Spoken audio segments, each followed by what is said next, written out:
चंदनपुर नाम के एक गांव में रमेश अपनी पत्नी सुमित्रा के साथ रहता था। वह बहुत गरीब थे। वह लोग बड़ी मुश्किल से कुछ पैसे कमाते थे और अपना पेट पालते थे। ए जी सुनो, हम कब तक इस गरीबी से जूझते रहेंगे? आप कोई काम ढूंढने क्यों नहीं जाते? मैं कल सुबह होते ही शहर की तरफ काम की तलाश में जाऊंगा। तभी सुबह हो जाती है और रमेश काम की तलाश में शहर जाने के लिए निकलता है।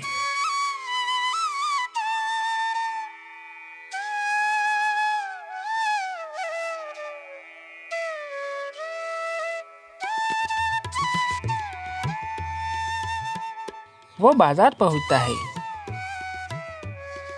अरे भाई साहब, कोई काम मिलेगा क्या? मैं आपका हर काम कर दूंगा। नहीं नहीं, यहाँ कोई काम नहीं है।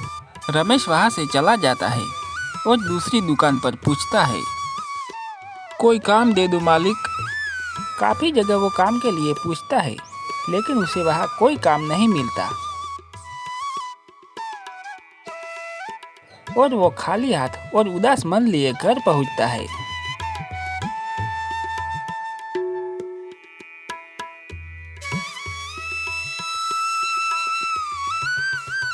उसकी पत्नी सुमित्रा कहती है, क्या हुआ, आपको इतने उदास लग रहे हो?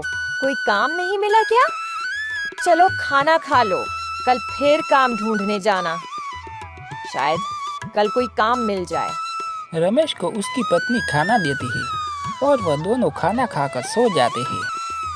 फिर सुबह होते ही रमेश बाजार में काम ढूंढता है, लेकिन उसे कहीं भी काम नहीं मिलता।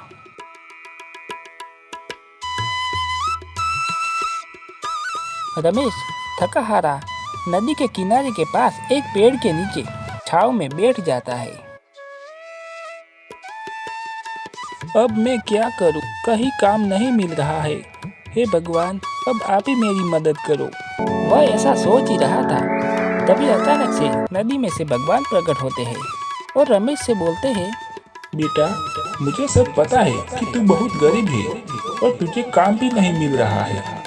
तू चिंता मत कर, ये ले जादुई थाली।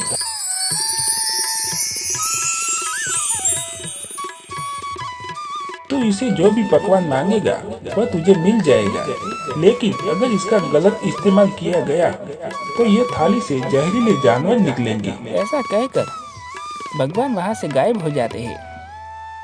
रमेश उस थाली को घर ले आता है।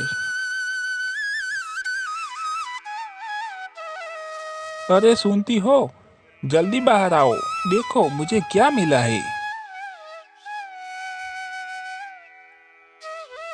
अरे आ रही हूँ। ऐसा क्या हो गया? कौन सा खजाना हाथ लग गया जो इतना खुश हो रहे हो? हाँ, खजाना ही तो हाथ लगा है।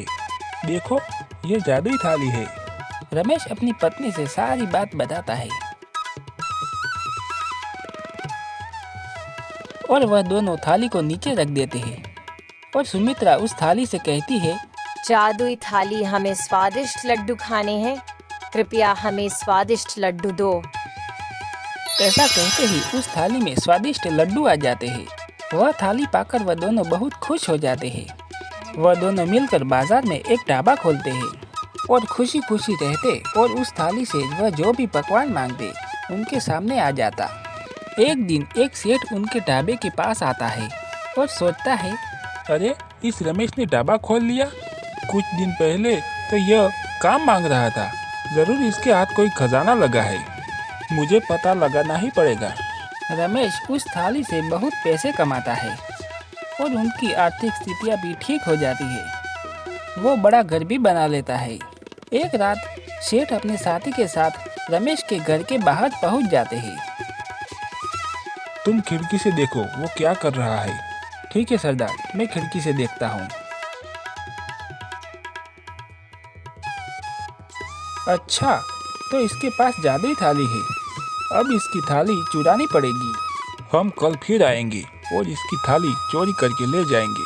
फिर सेठ और उसका साथी रात में उस थाली को चुराने का प्लान बनाते हैं।